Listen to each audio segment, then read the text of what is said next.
Hello students, जय जगन्नाथ। तुमको सर्वप्रथम आमर ये आरटीएम एजुकेशन क्लासेस को स्वागत। तो पिलामाने तुमମାନଙ୍କର एसए2 परीक्षा पई एमसीक्यू सेट सब पाठर सरी जाइए, सब सब्जेक्टर सरी जाइए। तेबे आज साहित्यर पार्ट 1 रे कौन देखिथिले ना तुमମାନଙ୍କର सिलेबस सहित परीक्षा रे किपरि भाबरे प्रश्न आसीबो ता सहित पद्य विभागर सरार्थ मध्य देखिथिले, जोटा कि इंपोर्टेंट सेगुडी को देखिथिले। तो एबे कौन देखिबा तुमମାନଙ୍କର गद्य रहिला। तेबे पार्ट 1 रे देखिथिले पद्य, तेबे एबे देखिबा तुमମାନଙ୍କର गद्य सेक्शन जो रहिला से गद्य सेक्शन रो इंपोर्टेंट सरार्थ देखिबा। ता सहित आज तुमମାନଙ୍କର एक अनुच्छेद देखिबा, से अनुच्छेद रु किपरि प्रश्न आसुची आ से अनुच्छेद को किपरि तुम माने करिवो से विषय मध्य आलोचना करिबा। ते पिला माने चलो प्रथमे सिलेबस को देखिकी टिके बुझि नेबा। देख सिलेबस को देखि परथिबो कौन देला ना जो गद्य विभागर अच्छी परीक्षा रे कौन कौन आसीबो ना एसए1 रो आसीबो प्लस एसए2 रो मध्य आसीबो। तेबे टोटली केते आसीबो 30 मार्क रो सब्जेक्टिव आसीबो। आ तुम मानकर सब्जेक्टिव रो ऑब्जेक्टिव जो आम रहला व्याकरण तार किछि क्वेश्चन आसीबोनी, खाली मेन बुक रो ही क्वेश्चन आसीबो। तेबे गद्य रे कौन कौन देला ना प्रथम रो गद्य देथिला कांतकवि लक्ष्मी महाकांतरଙ୍କ जीवनी और साहित्य कृति, एटा देथिला। ता सहित देथिला कौन जन्मभूमि देथिला। ता सहित आमर एसए2 रे कौन कौन अच्छी ना नरेंद्र विवेकानंद अच्छी ओडिया साहित्य कथा। तो पिला माने से भितर देख ओडिया साहित्य कथा जोटा कि सरार्थ किछि नाही, लंग क्वेश्चन ही अच्छी, सरार्थ नाही। बाकी रहा कौन ना कांतकवि लक्ष्मी महाकांतरଙ୍କ जीवनी साहित्य कृति, जन्मभूमि, नरेंद्र विवेकानंद। ए भितर तुम्हें जदि जन्मभूमि आ नरेंद्र विवेकानंद पाठटी देखि नेउछ तेबे पिला माने तुमाने सरार्थ को संपूर्ण रूपे लिखि पारिबो बा अटेंड करि पारिबो। तो पिला माने चलो कौन कौन सब इंपोर्टेंट सरार्थ अच्छी ये दुईटा पाठर देखने तापर अनुच्छेद विषय देखा। आ जदि पिला माने तुम्हें पार्ट 1 भिडियोटा को देखी ना हो संपूर्ण विवरणी भिडियोटा साहित्यर, तो पिला माने जाइकी डिस्क्रिप्शन बॉक्स रे से गुड़िक देखिपर। तो पिला माने देखिपारुछ प्रश्नटी देखिपारुछ, ए प्रश्नटी है जन्मभूमिर। तेबे जन्मभूमिर लेखक किए कृष्णचंद्र पाणिग्राही। तेबे जन्मभूमिर प्रथम शरण था कौन समय स्रोत निसहाय शुष्क तृण पर मु भासी चलती। तो पिला माने तुमको कही सरार्थ लिखार मुख्यतः 3टी प्रणाली अच्छी। केतोटी प्रणाली अच्छी? 3टी प्रणाली अच्छी। प्रथम देख ए प्रणालीटा जो प्रणाली लेखक परिचय आ लेखक को कौन विषय माने से जो विषयटा देती सरार्थर जो विषय देती समय स्रोत निश्चय शुष्क तृणपरी से विषय कौन वर्णना करछंती कवितार नाम संपर्क इत्यादि उल्लेख कर। द्वितीयटा देख द्वितीयटा जो देला 2 नंबरटा जोटा कहूँ मुख्य विषय वस्तु, एटा कौन ना एथिरे जो सब भाव वर्णना करा जायछि ताकू एथिरे अधिक शब्द देकी प्रयोग कराइछि।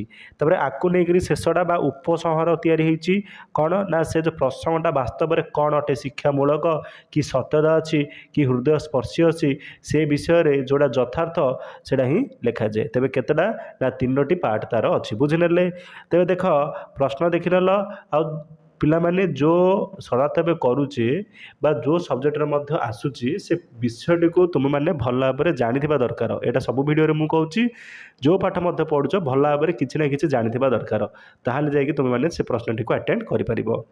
तेबे देखिनेल केमती। तेबे कौन लिखा ना उक्त प्रबंधांशटी, प्रबंध मान कौन से गद्य एका प्राबंधिक डॉक्टर कृष्णचंद्र पाणिग्राही जन्मभूमि प्रबंधर आसी। तेणु प्राबंधिक मान किए से लेखक, जेहेतु एटा प्रबंध देछि प्राबंधिक है जे कि कौन डॉक्टर कृष्णचंद्र पाणिग्राही जन्मभूमि प्रबंधर आसी।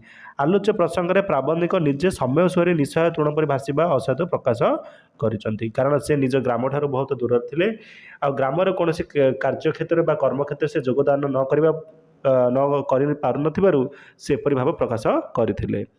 तापर विषयवस्तु देखा निज जन्मभूमि सहित लेखकर संपर्क अधिष्ठ घनिष्ठ होगा परिवर्ते संपर्क ह्रास पाइबार लगी।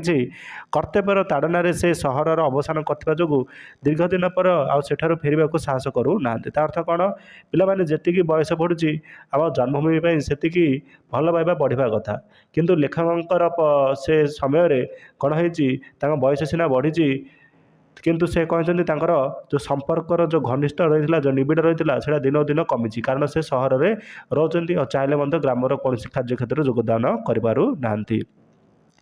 ସେ ଭାବୁଛନ୍ତି ଯେ ଇତିମଧ୍ୟରେ ତାଙ୍କର ପୁନର୍ଜନ୍ମ ଘଟିଛି ଓ ଜାତି ସ୍ମର ତୁଲ୍ୟ ତାର କୀର୍ତ୍ତି ଅତୀତ ସ୍ମୃତିକୁ ସେ କେବଳ ମନେ ପକାଉଛି। ସେ କ'ଣ ଭାବୁଛନ୍ତି ନା ତାଙ୍କର ଗୋଟେ ପୁନର୍ଜନ୍ମ ଘଟିଛି। ତାଙ୍କର ସେ ବାତ୍ସଲ୍ୟ ବା ପିଲାଦିନରେ ସେ ଯେପରି ଗ୍ରାମର କୋଳାହଳରେ ଗ୍ରାମର ପରିବେଶରେ ବଢ଼ି ଉଠିଥିଲେ ସେପରି ସେ ଏବେ ନାହାନ୍ତି। ସହରର କର୍ମକ୍ଷେତ୍ରରେ ସେ ନିଜକୁ ହଜାଇ ଦେଇଛନ୍ତି। ତା ସହିତ ସେ ମନେ ପକାଉଛନ୍ତି କ'ଣ ନା ଅତୀତର କୀର୍ତ୍ତି ସ୍ମୃତିକୁ ଏକ ଜାତି ସ୍ମର ମାନେ କ'ଣ ସବୁକିଛି ହଜିଯାଇଥିବ, ଖାଲି ଆମେ ଭାଳି ହେଉଥିବା ସେ ଜିନିଷକୁ ମନେ ପକାଉଥିବା ସେହି ପ୍ରକାର ସେ ମନେ ପକାଉଛନ୍ତି। ଗ୍ରାମକୁ ଯାଉ ସେଠାରେ କିଛି କାଳ ଅବସ୍ଥାନ କରିବା ତାଙ୍କର ପାଇଁ ଏକ ସମସ୍ୟା ହୋଇପଡ଼ିଛି। ସମୟ ସହିତ ସେ ପରିବର୍ତ୍ତିତ ହୋଇ ଯାଇଛନ୍ତି, ଚାହିଁଲେ ବି ସେଥିରୁ ସେ ତାଙ୍କୁ ନିଷ୍କୃତି ନାହିଁ। ନିଶ୍ଚୟ ତୃଣ ପରି ସେ କେବଳ ସମୟ ସୁଅରେ ଭାସିଯିବାର ସାର ହେଉଛି। କେବଳ ପିଲାମାନେ ସମୟ ହିଁ ଏସବୁ ପରିବର୍ତ୍ତନ କରିଛି। ଏମିତି ଏକ ସମୟ ଥିଲା ଯେଉଁ ସମୟରେ ସେ ଛୋଟ ବୟସରେ ନିଜ ଗାଁ ମାଟିରେ ଖେଳୁଥିଲେ ବୁଲୁଥିଲେ ସାଙ୍ଗସାଥିମାନଙ୍କ ସହ, କିନ୍ତୁ ପରବର୍ତ୍ତୀ ସମୟରେ ସେ ପାଠ ପଢ଼ିବା ସହିତ କର୍ମକ୍ଷେତ୍ରରେ ଯୋଗଦାନ କରିଛନ୍ତି। ସହରରେ ରହିକି ସହରର ଆଭିଜାତ୍ୟ ଶ୍ରେଣୀମୁଖକୁ ସେ ଗ୍ରହଣ କରିନେଇଛନ୍ତି। ତେଣୁ ଗ୍ରାମର ପରିବେଶ ଗ୍ରାମର ଆଭିଜାତ୍ୟ ତାଙ୍କୁ ଟୋଟାଲି ଭଲ ଲାଗୁନାହିଁ କୌଣସି କାଳରେ ମଧ୍ୟ। ତେବେ ସରିଗଲା। ତାପରେ କ'ଣ ବାସ୍ତବରେ ଶିକ୍ଷିତ ମଣିଷର ପଲ୍ଲୀବୃତ୍ତି ଥିବା ମାନସିକତା ଏହି ମର୍ମରେ ବେଶ ହୃଦୟସ୍ପର୍ଶୀ ହୋଇପାରୁଛି। କ'ଣ ନା ସେ ଜଣେ ଶିକ୍ଷିତ ସହରରେ ରହୁଥିଲେ, ତା ସହିତ ସେ ଜଣେ ଶିକ୍ଷିତ ଅଟନ୍ତି। ତେଣୁ ନିଜ ପଲ୍ଲୀ ପ୍ରତି ଥିବା ଭଲ ପାଇବାକୁ ସେ ନିଶ୍ଚିତ ଭାବରେ ବୁଝିଛନ୍ତି, କିନ୍ତୁ ସେ କର୍ମକ୍ଷେତ୍ରରେ ଯୋଗଦାନ କରିପାରିବେ ନାହିଁ। ତ ପିଲାମାନେ ପରବର୍ତ୍ତୀ ସରଳାର୍ଥ ଚାଲ ଦେଖିନେବା। ପିଲାମାନେ ଦେଖିପାରୁଛ ପରବର୍ତ୍ତୀ ସରଳାର୍ଥ ଏହା ମଧ୍ୟ ତାଙ୍କର କୃତକର୍ମର ପରିଣାମ। ତ ପିଲାମାନେ ଏଇଟା ମଧ୍ୟ ଜନ୍ମଭୂମି ପାଠ। ଏ ପାଠରେ ଶ୍ରୀକୃଷ୍ଣଙ୍କ ବିଷୟରେ କିଛି ବର୍ଣ୍ଣନା କରାଯାଇଥିବ।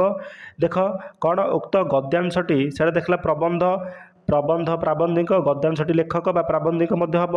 ଉକ୍ତ ଗଦ୍ୟାଂଶଟି ପ୍ରାବନ୍ଧିକ ଡକ୍ଟର କୃଷ୍ଣଚନ୍ଦ୍ର ପାଣିଗ୍ରାହୀଙ୍କ ଜନ୍ମଭୂମି ପ୍ରବନ୍ଧରୁ ଆନିତ। ଏଠାରେ କୃଷ୍ଣଙ୍କର ଗୋପପ୍ରୀତି କରିଥିବା ବିଶ୍ୱାସଘାତକତାର ପରିଣତ କୃତକର୍ମ ବୋଲି ଅଭିହିତ କରାଯାଇଛି। ଏହାର ପରିମାଣ ତାଙ୍କୁ ଭୋଗ କରିବାକୁ ପଡ଼ିଛି। ଗୋପପ୍ରୀତି ମାନେ କ'ଣ? ନିଜ ଗୋପପୁରରେ ଥିବା ଗୋପୀମାନଙ୍କ ପ୍ରତି ଲୋକମାନଙ୍କ ପ୍ରତି ସେ ତାଙ୍କର ଭଲ ପାଇବାକୁ ଏଡ଼େଇ ଦେଇକି ସେ କିପରି ଧନୁଯାତ୍ରା ଦେଖିବାକୁ ଯାଇ ସେଠାରେ ଅବସ୍ଥାପନ କରିଯାଇଥିଲେ ସେ ବିଷୟରେ ଏଠାରେ ବର୍ଣ୍ଣନା କରାଯାଇଛି। ଦେଖ ଅର୍ଥ ଉପାର୍ଜନ ନିମିତ୍ତ ଶିକ୍ଷିତ ସମାଜ ପଲ୍ଲୀଗ୍ରାମକୁ ତ୍ୟାଗପୂର୍ବକ ସହର ମଧ୍ୟରେ ଅବସ୍ଥାନ କରୁଛନ୍ତି। ସେମାନେ ଆଉ ନିଜର ଜନ୍ମଭୂମିକୁ ପ୍ରତ୍ୟାବର୍ତ୍ତନ କରୁନାହାନ୍ତି। ଅର୍ଥ ଉପାର୍ଜନ ପାଇଁ କ'ଣ ପିଲାମାନେ ଯେତେ ଗୁଡ଼ିକ ସହର ଦେଖୁଛ, ସହରରେ ଯେତେ ଗୁଡ଼ିଏ ଲୋକ ବାସ କରନ୍ତି ସମସ୍ତେ ଗ୍ରାମରୁ ପିଲାମାନେ ଆସିଛନ୍ତି ଅର୍ଥ ଉପାର୍ଜନ ନିମନ୍ତେ।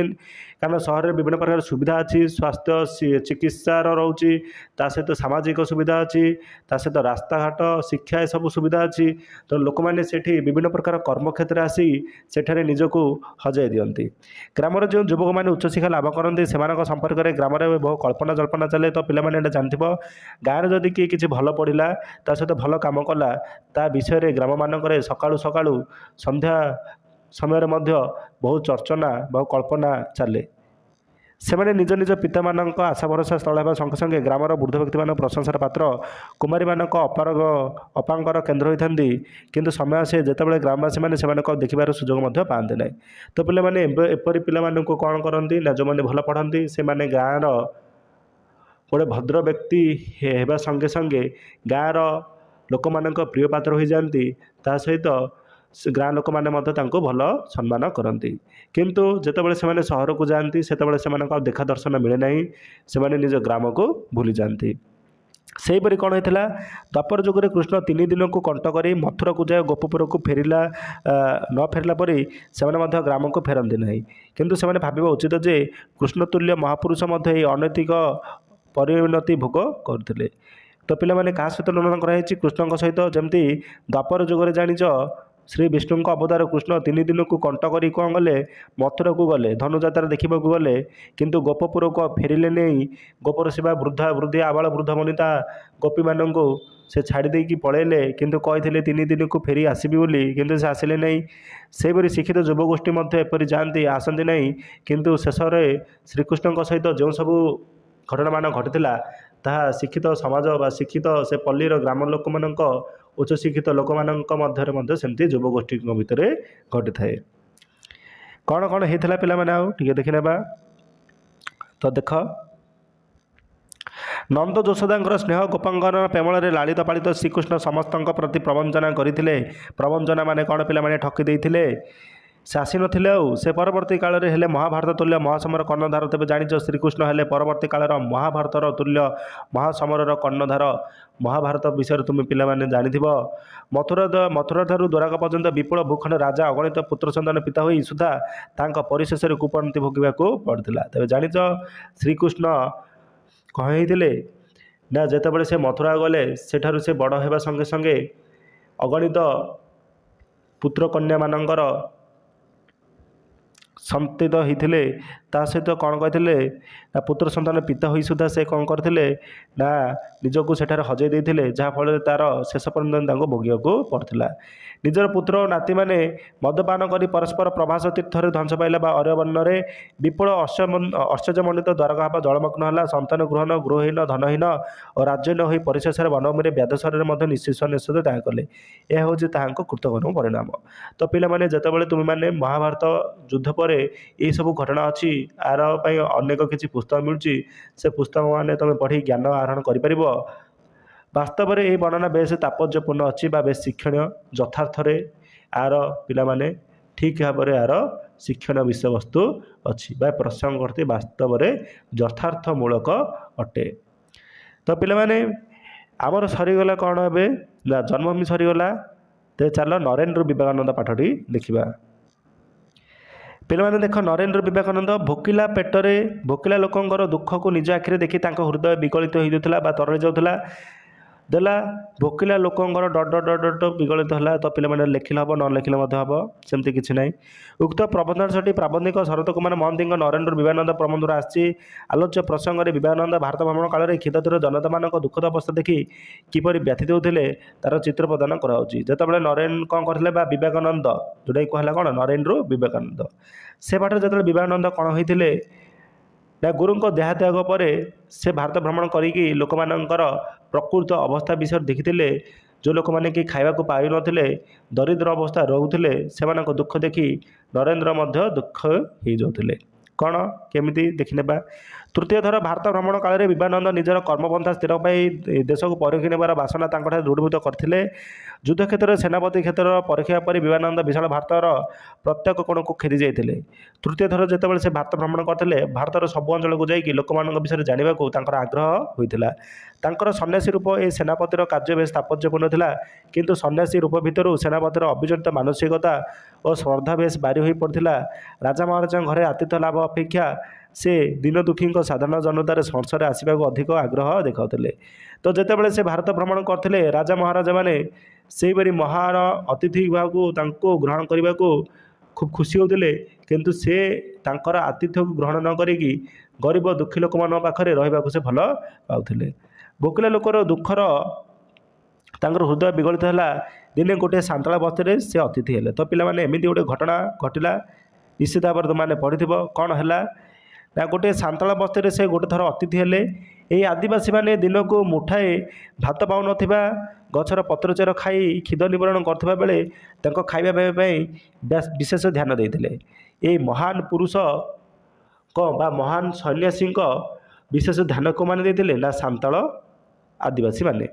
एथिरे विवेकानंद चैतन्य जागरूक होता चैतन्य माने चेतना जागरूक होता। एमानपाई किसी न कर अक्षमतार भांगी पड़ी से जंगल भीतर को पशि चलिए।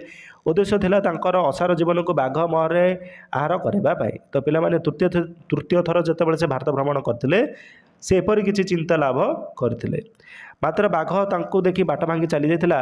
बोकेला लोकर दुखरे एतादृश म्रियमाण विवेकानंद हृदय केते दूर विगलित होउथिला ताहा घटनारू सहजरे जाणी हुए। तो पिलाने जानुथिब नरेन्द्र विवेकानंद पाठरे विवेकानंदर श्री महापुरुष विवेकानंद जो सब अवस्था जो सब कर्म भारत प्रति थिबा तांकर प्रेम लोक मान प्रति थिबा तांकर प्रेम सब वर्णना करा जायछि। तो ए प्रसंग तुम मैंने जानथिब नरेन्द्र बा विवेकानंद केते भल पाउथिले लोक माननकु भोकला लोकंक दुख को से किपरि निजे अंगे लिभेथिले किपरि ताको सहाय करि पार नथिले। तबे परिशेष कौन देला वास्तव में प्राबंधिक एतादृश वर्णना बेस हृदय स्पर्श हो पार्ची बा यथार्थ अटे शिक्षण मध्य पिला माने अटे समस्त को विषय किसी शिक्षा लाभ करने उचित। 26 नंबर प्रश्न दरिद्र नारायण सेवा ही सन्यासीर यथार्थ व्रत। तो पिला माने प्राबंधिक शरत कुमार महंती नरेन्द्र विवेकानंद पाठर जमती आसी सेमती लिखिदेले। विवेकानंद ନିଜସ୍ୱ अनुभूति तथा उपलब्धि किपरि दरिद्र नारायण सेवा ही सन्यासी यथार्थ व्रत बोली जानिपारे ता आलोच्य प्रसंग उल्लेख कराई। तो पिला माने लोक मानकर सेवा को से किपरि ग्रहण करते निज सन्यासी जीवन में यथार्थ व्रत किपरि लोक मान सेवा को से भाभी ता विषय वर्णना कराई। समग्र देश में निरक्षित जनता को क्षुधार्थ अवस्था को से अविकल कर विवेकानंद एक नूतन अभिज्ञता अर्जन करते अभिनवत उपलब्धि होची भोकिला पेटर धर्म अनावश्यक। तो पिला माने से चलते निज रामकृष्ण से धर्म को प्रचार करने समग्र भारत वर्ष में किंतु से परिशेष जानी पिला माने भोकिला पेटर पिला माने धर्म अनावश्यक। जड़े पिला माने भोकिला थी ताकू तुम मैंने केते ज्ञान दियो केते धर्म दियो से ज्ञान को ग्रहण करने को अक्षम हम कारण ता पेटरे भोक अच्छी। तेणु से निष्पत्ति नेले दरिद्र जनता सेवा ही यथार्थ सन्यासी व्रत। देश सारा दारिद्र्य उपरीन नरेंद्र नाथ व्यथित हो निजक तथा सन्यासी को धिक्कार करते मन में बुभुक्ष जनता सन्यासी मैंने कौन कर प्रश्न बारंबार आंदोलित है। से भाविले मु एते सब बुलिली किंतु प्रकृत में मु मो भारत माँ ये लोक मान कौन करी बारंबार निज मन को से प्रश्न करते। से एथिपाई जय राज जय पराजय ऊर्ध्व को उठिथिबा अनशक्त सन्यासी व्यतीत दारिद्र्य रूपक दानव विरोध में आउ कई अस्त्रोत्तोलन करें ना बोली सिद्धांत पहुँचले। एथिपाई सम्राटर पराक्रम अपेक्षा सन्यासी संवेदनशीलता संग्राम अधिक प्रभावशाली होबो बोली विवेकानंद विवेचना कले। दधीची महर्षि परी अस्थिर तैयारी अमोघ अस्त्र दारिद्र्य नापी यथेष्ट नुहरी से भाई। तो दधीची जानिच जी कि तांकर अस्थि को इंद्र को दे देते वज्र आकार रे। यार निराकरण पर विवेकानंद दरिद्र मनुष्यर अश्रु दीर्घनिश्वास पुंजी कर अकुमारी हिमाचल पादरे चली चली यात्रा करते। एथिरे विवेकानंद पिला माने कौन देखा मिले ना ए विवेकानंद त्यागपुत्र सेवा मनोवृत्ति समुद्र सहजर अवधारण करें। वास्तव में प्राबंधिक एतदृश वर्णना बेस मार्मिक हो पड़ी। तो पिला माने यथार्थ अटे मार्मिक जोड़ा पिला माने ग्रहण योग्य कारण समस्त को ए विषय किसी जाना उचित आ शिक्षा कर निज जीवन में प्रयोग करने उचित। तो पिला माने शरारत विभाग तो सरी जाइए चल अनुच्छेद विभाग को चल देखा कौन सब देती। पिला माने देख अनुच्छेद विभाग गोटे अनुच्छेद देखा कौन दिए प्रदत्त अनुच्छेदटी पढ़ी तले जाइए प्रश्नगुड़िक उत्तर लेख प्रति उत्तर प्राय 25टी शब्द मध्य आवश्यक। तो पिला माने 5टी प्रश्न आसब गोटे प्रश्न 2 मार्क परीक्षा एमती आसब टोटाली केते मार्क पिला माने 10 मार्क टोटाली हम।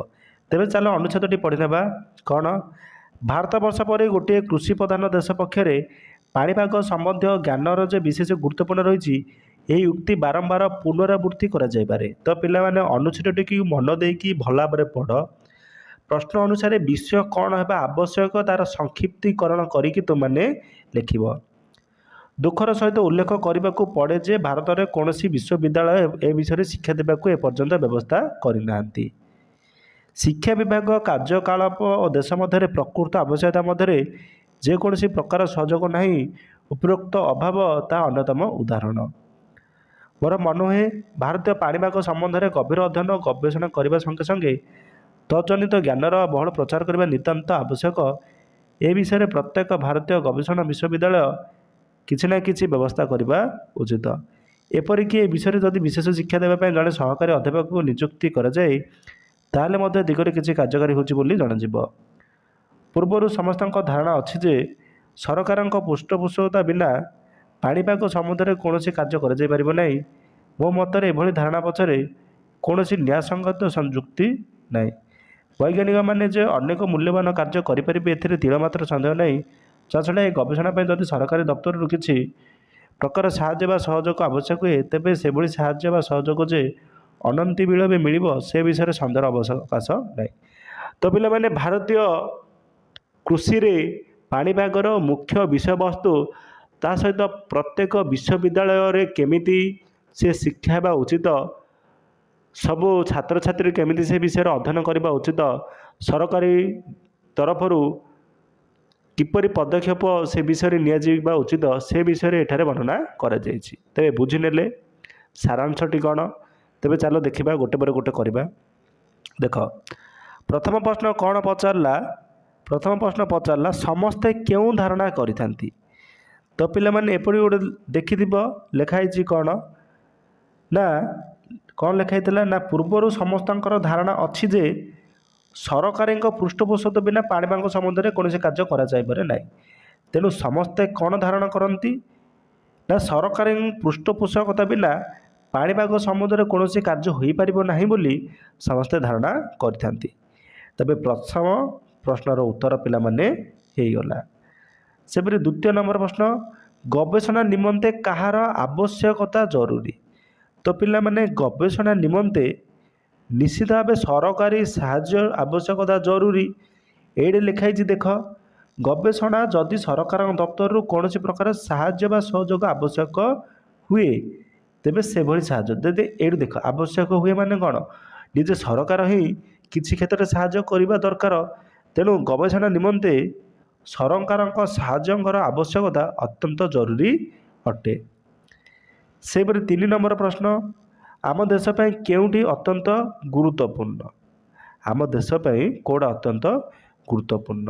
ତ ପିଲାମାନେ ଦେଶ ପାଇଁ ଅତ୍ୟନ୍ତ ଗୁରୁତ୍ୱପୂର୍ଣ୍ଣ କ'ଣ ନା ପ୍ରଥମେ ହେଲା ଭାରତ ଗୋଟେ କୃଷି ପ୍ରଧାନ ଦେଶ। ସେ ଦୃଷ୍ଟିରୁ ଯଦି ଦେଖିବ ତେବେ ଭାରତୀୟ ପାଣିପାଗ ସମ୍ବନ୍ଧରେ ଗଭୀର ଅଧ୍ୟୟନ ଓ ଗବେଷଣା କରିବା ସଙ୍ଗେ ସଙ୍ଗେ ତଦନ୍ତ ଜ୍ଞାନର ବହୁଳ ପ୍ରଚାର କରିବା, ଏଇଟା ଆମ ଦେଶ ପାଇଁ କ'ଣ ଗୁରୁତ୍ୱପୂର୍ଣ୍ଣ।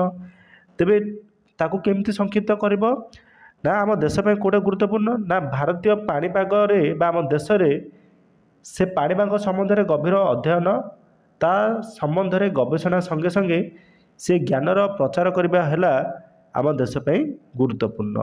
ତ ପିଲାମାନେ ତୁମମାନଙ୍କୁ ତୁମ ପ୍ରଶ୍ନର ଉତ୍ତର କ'ଣ ନା ମିଳିଗଲା। ଏଇଠୁ ଏତିକି ତୁମମାନେ ତାକୁ ସଂକ୍ଷିପ୍ତୀକରଣ କରିକି ଲେଖିବ। ସେହିପରି 4 ନମ୍ବର ଦେଖ, କେଉଁ ଅଭାବର ଉଦାହରଣ ସମ୍ପର୍କରେ କୁହାଯାଇଛି? ଭାରତରେ କେଉଁ ପ୍ରକାର ଅଭାବ ଅଛି ବୋଲି କୁହାଯାଇଛି? ଚାଲ ଦେଖିବା। ଦେଖ ଏ ପାରାଗ୍ରାଫଟାକୁ ମନ ଦେଇ ପଢ଼। ଶିକ୍ଷା ବିଭାଗୀୟ କାର୍ଯ୍ୟକଳାପ, ଦେଖ ଶିକ୍ଷା ବିଭାଗୀୟ କାର୍ଯ୍ୟକଳାପ ଓ ଦେଶରେ ପ୍ରକୃତ ଆବଶ୍ୟକତା ମଧ୍ୟରେ ଯେକୌଣସି ପ୍ରକାର ସହଯୋଗ ନାହିଁ। ଉପରୋକ୍ତ ଅଭାବ। ତେଣୁ କ'ଣ ଅଭାବ ନା ଭାରତରେ ପାଣିପାଗ ସମ୍ବନ୍ଧରେ ଶିକ୍ଷା ବିଭାଗର କାର୍ଯ୍ୟକଳାପ ତାହା ସହିତ ଦେଶର ପ୍ରକୃତ ଆବଶ୍ୟକତା ମଧ୍ୟରେ ଅଭାବ ସମ୍ପର୍କରେ ଏଠାରେ କୁହାଯାଇଛି। ତେବେ ଏଇଟା ହେଲେ ତା'ର ଉଦାହରଣ। ତା'ର ଅନ୍ୟତମ ଉଦାହରଣ କ'ଣ? ଶିକ୍ଷା ବିଭାଗ କାର୍ଯ୍ୟକଳାପ ସହିତ ଦେଶର ପ୍ରକୃତ ଆବଶ୍ୟକତା ମଧ୍ୟରେ ସହଯୋଗର ଅଭାବ ହେଲା ଭାରତର ପାଣିପାଗ ସମ୍ବନ୍ଧରେ ଅନ୍ୟ ଏକ ଉଦାହରଣ। ସେପରି ପିଲାମାନେ 5 ନମ୍ବର ବିଟ୍ଟା କ'ଣ ହେବ? ଦେଖ ପ୍ରଶ୍ନ, ଭାରତୀୟ ବିଶ୍ୱବିଦ୍ୟାଳୟରେ କେଉଁ ବିଷୟରେ ବ୍ୟବସ୍ଥା ରହିବା ଦରକାର?